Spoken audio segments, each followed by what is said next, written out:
Nesta apresentação você terá a oportunidade de conhecer um pouco mais sobre a API de Input e Output do .NET Framework.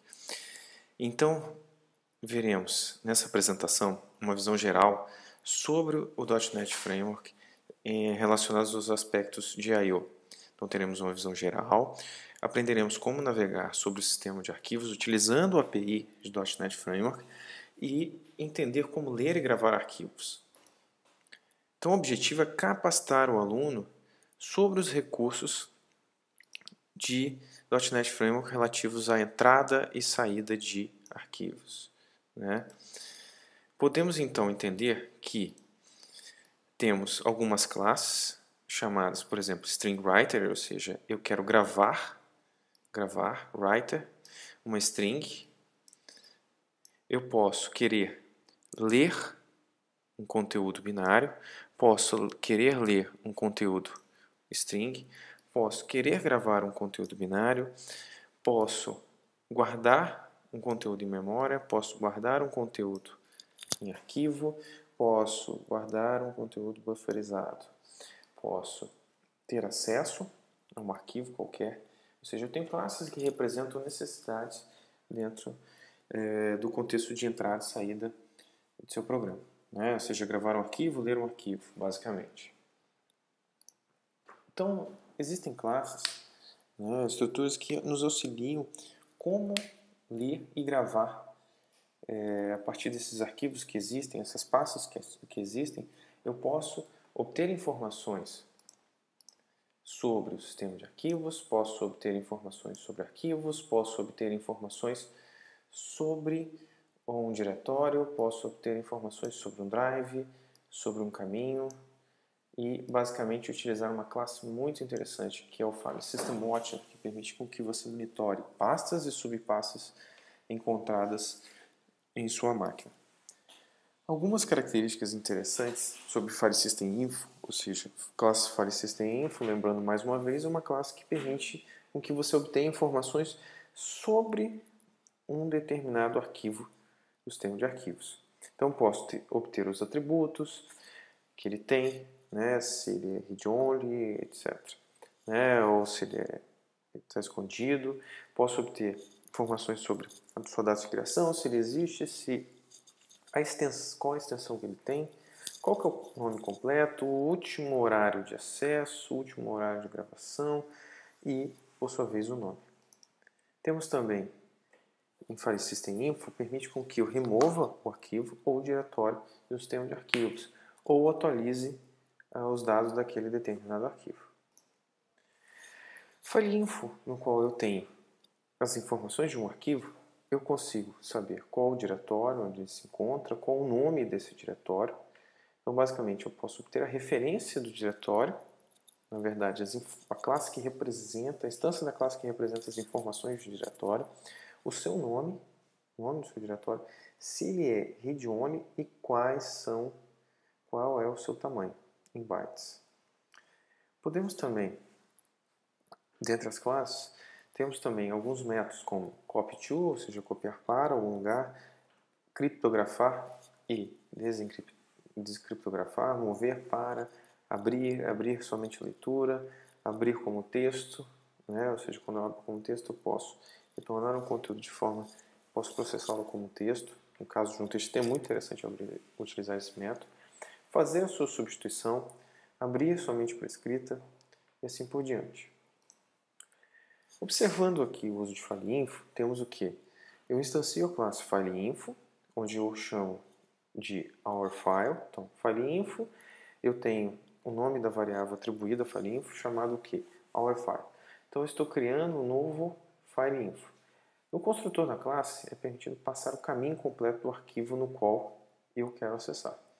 Então, eu verifico. Antes, é interessante que você verifique e utilize a propriedade exists, na qual permite com que você identifique se o arquivo realmente existe. Caso exista, nessa lógica, o que eu vou fazer?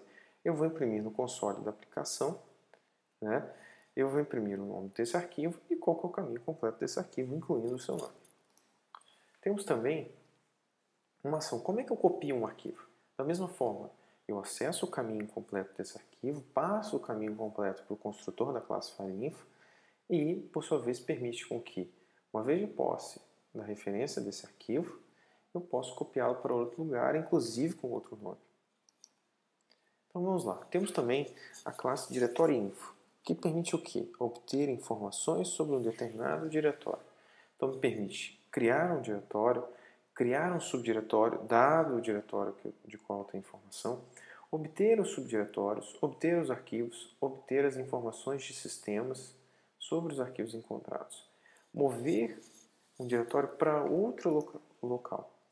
Posso saber qual que é o diretório pai e qual que é o diretório raiz. Por exemplo, o diretório pai é o diretório acima do diretório no qual eu estou contido. Já o diretório pai é o diretório raiz, ou seja, se eu tenho um diretório que está contido na unidade C, qual que é o diretório raiz? C dois pontos, barra.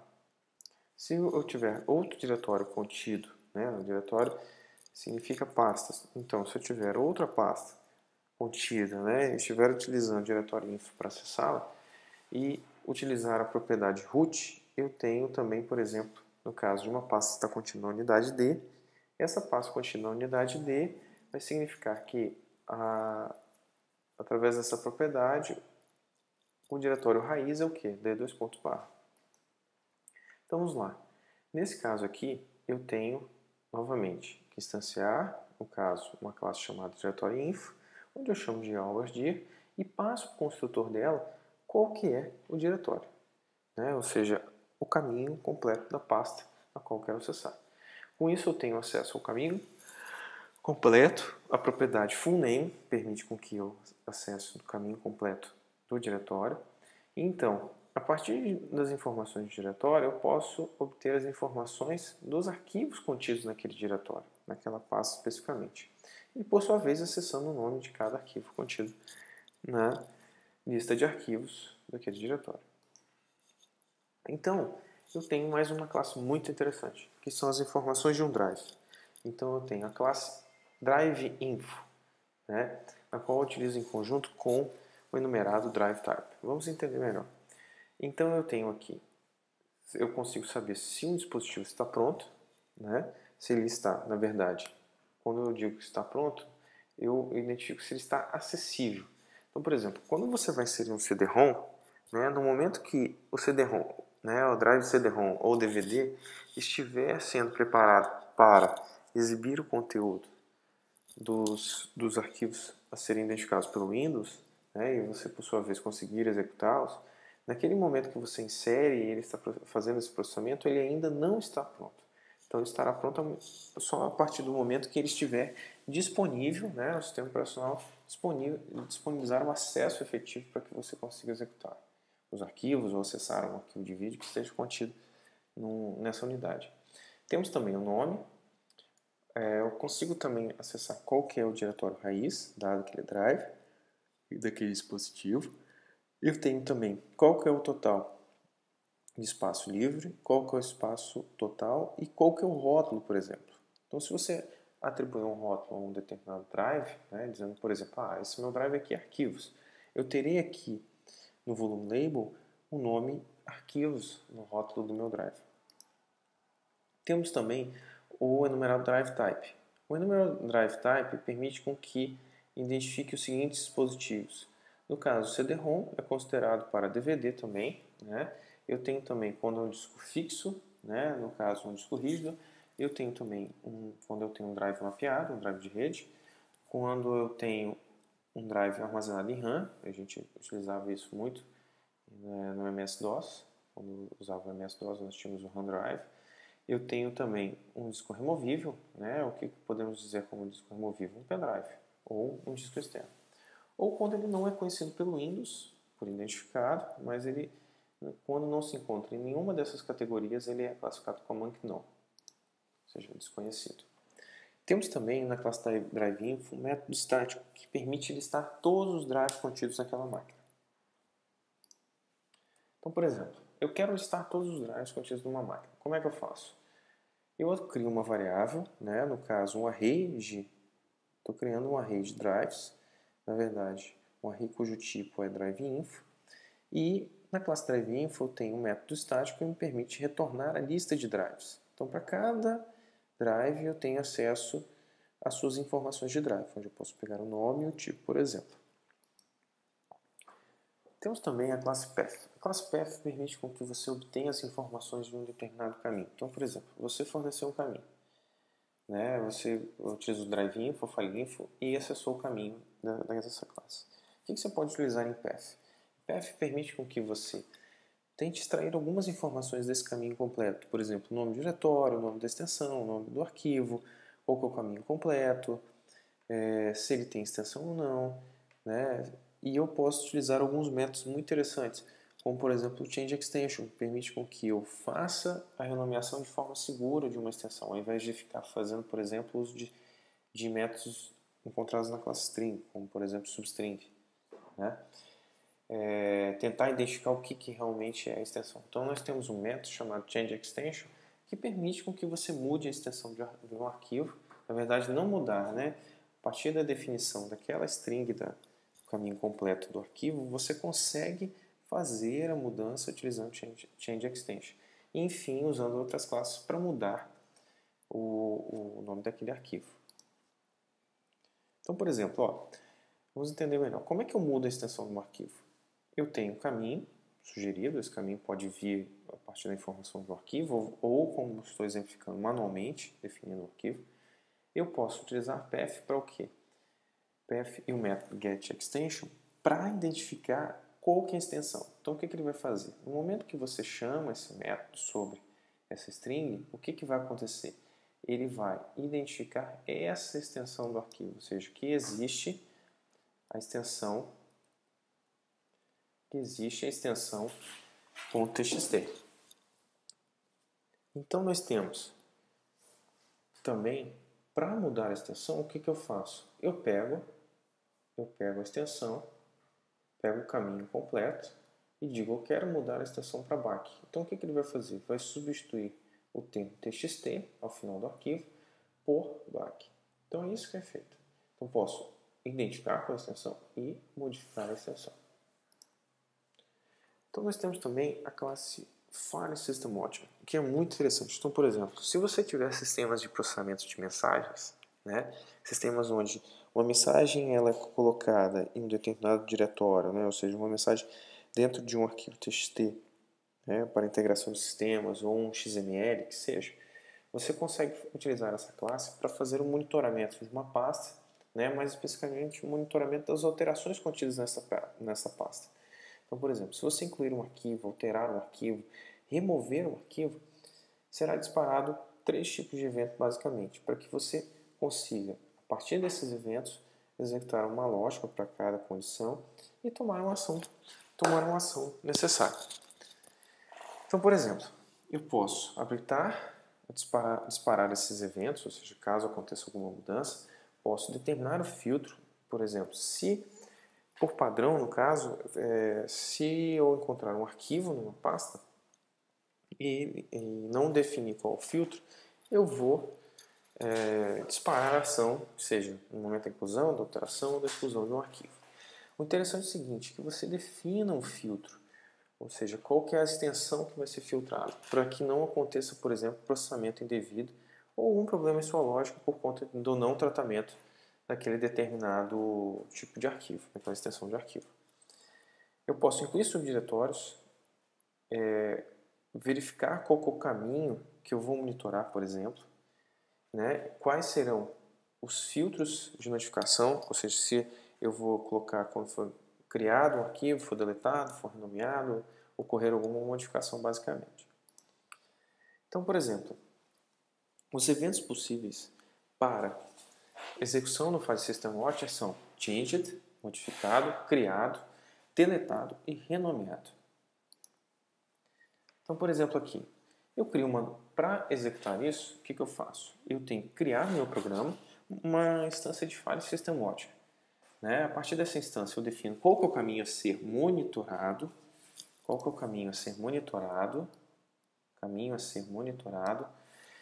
faço a amarração do evento que eu quero com o método que eu necessito. Nesse caso, quando ele for criado ou deletado, eu vou disparar esse evento e, por sua vez, eu vou interpretar qual que foi a ação executada.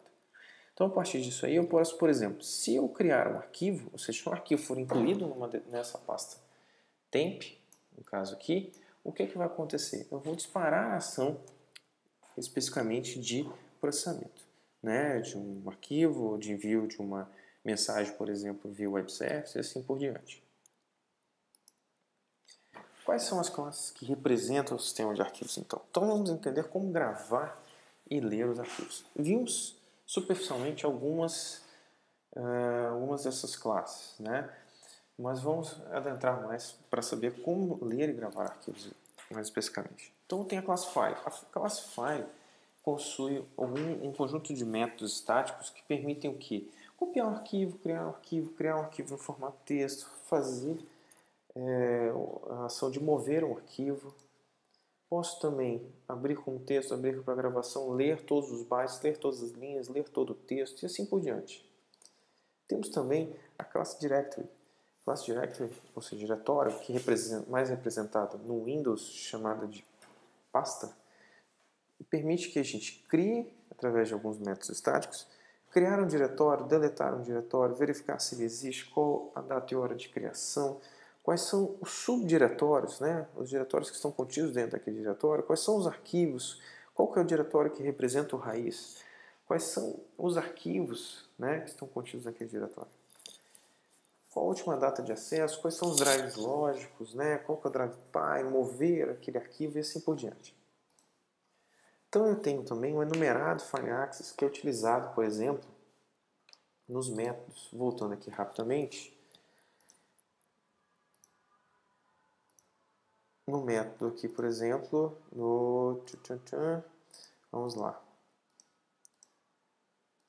Aqui, ó.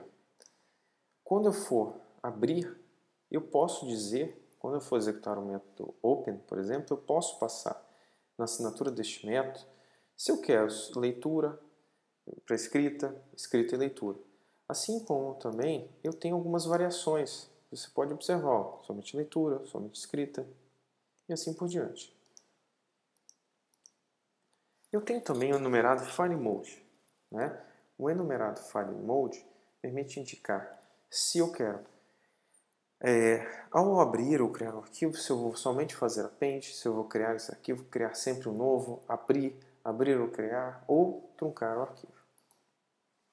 Eu tenho também o Stream Reader. Então vamos lá. Agora nós vimos informações sobre como utilizar métodos estáticos da classe File, né, e como utilizar métodos estáticos da classe Directory, que permitem basicamente fazer operações com diretórios e fazer operações com arquivos. Agora nós temos também o Stream Reader e o Stream Writer. Então o Stream Reader permite com que eu leia o conteúdo binário, né, e por sua vez identifique o seguinte, né, vou utilizar mais para ler conteúdos de forma binária, ler as linhas, por exemplo, de um arquivo, ler em bloco, ler caractere por caractere, ler até o final, ou seja, ter tudo. Então, com isso, eu posso utilizar essa classe, Stream Reader, para transferir o conteúdo de um arquivo que eu tenha para dentro de um array de bytes, que é comumente usado em algumas ferramentas. Eu tenho Stream Writer para quê? Para, através dos seus métodos, né, como writeLine, escrever o conteúdo em um determinado arquivo. Tá? Posso definir um comportamento muito interessante que é o autoflush, que à medida que eu for escrevendo, à medida que eu for fazendo write, ele vai escrevendo no arquivo. Dependendo da operação, isso não se torna performático, pois você pode aumentar muito, dependendo do sistema que você tenha, dar muito o número de acesso ao sistema de arquivo, provocando uma lentidão no acesso, né? Caso você tenha muitas operações concorrentes com essa mesma lógica. Então, por exemplo, aqui, ó, como é que eu leio um arquivo? Eu uso a classe StreamReader em conjunto com a classe File. A classe File possui um método chamado OpenText, na qual eu passo por esse método OpenText o caminho completo. Então, enquanto eu não chegar ao final do conteúdo, eu vou ler linha por linha do arquivo. Então, no arquivo TXT, é interessante que você leia linha por linha, dependendo, claro, da lógica que você faça, e assim verificar, por exemplo, neste caso, estou verificando se contém lá uma palavra-chave valor. A partir disso, eu faço tratamento e escrevo o que tem dentro daquele valor. Eu tenho também ao final eu fecho o acesso a esse arquivo. É interessante que toda vez que você abre o acesso ao arquivo, feche o acesso a esse arquivo, pois senão você pode ficar com o arquivo travado, evitando com que outro programa acesse essa lógica após a execução, o término do seu programa. Então vamos lá. Como é que eu escrevo um arquivo? Né? No caso, eu escolhi um string, eu pressupus que eu tenho um conteúdo, né, que deva ser armazenado em memória. Então eu estou escrevendo, por enquanto, com o Stream Writer, estou escrevendo em memória. Então eu escrevi dentro de um stream de memória. Quando eu escrevo no stream de memória, estou nada mais nada menos que armazenando na memória física da máquina, memória RAM da máquina. Então, com isso, eu consigo, armazenando, por exemplo, essa string Hello World, Goodbye, dentro de um memory stream, eu posso depois, posteriormente, gravá-lo de forma mais eficaz. Né? Então, como eu tenho pequenas quantidades de dados, eu posso muito bem gravar na memória da máquina e, em seguida, purgar, ou seja, gravá-lo dentro de um arquivo. Então, o que eu fiz aqui? Eu criei um arquivo utilizando em conjunto a classe FileInfo e a classe, novamente, a classe File, onde eu tenho o método static createText. O método createText retorna a instância de um FileInfo, permitindo com que o quê? A partir do memory stream, eu grave dentro deste arquivo. Então, vamos lá. É interessante que para liberar os recursos você feche o stream, né? No caso o stream writer, feche o acesso ao arquivo e feche o acesso ao stream de memória. Senão, se você não fechar, você vai deixar a memória alocada. Então, imagine uma aplicação web, você faça 200 vezes essa operação. Você pode causar um vazamento de memória na sua aplicação. Né? Mais especificamente, aumentar o consumo da sua aplicação, provocando uma possível indisponibilidade. Então, podemos concluir que o quê? É interessante que você utilize File System Watcher, né, para caso você tenha necessidade de desenvolver um programa, né, para monitoramento de pastas e arquivos. Sempre que você for abrir um arquivo, tenha atenção no uso do File Mode e do File Access, né, permitindo com que você, com as definições corretas, tenha um uso mais performático da API para acesso a arquivos e pastas. E, mais uma vez, temos que a API System é muito poderosa. Ela oferece uma abstração muito grande, interessante para acesso aos recursos físicos da máquina, né? E tornar mais efetivo e eficaz o uso de tecnologias de diferentes dispositivos, né? Independendo do dispositivo que você tem. Então essa foi a apresentação. Até a próxima, pessoal. Obrigado.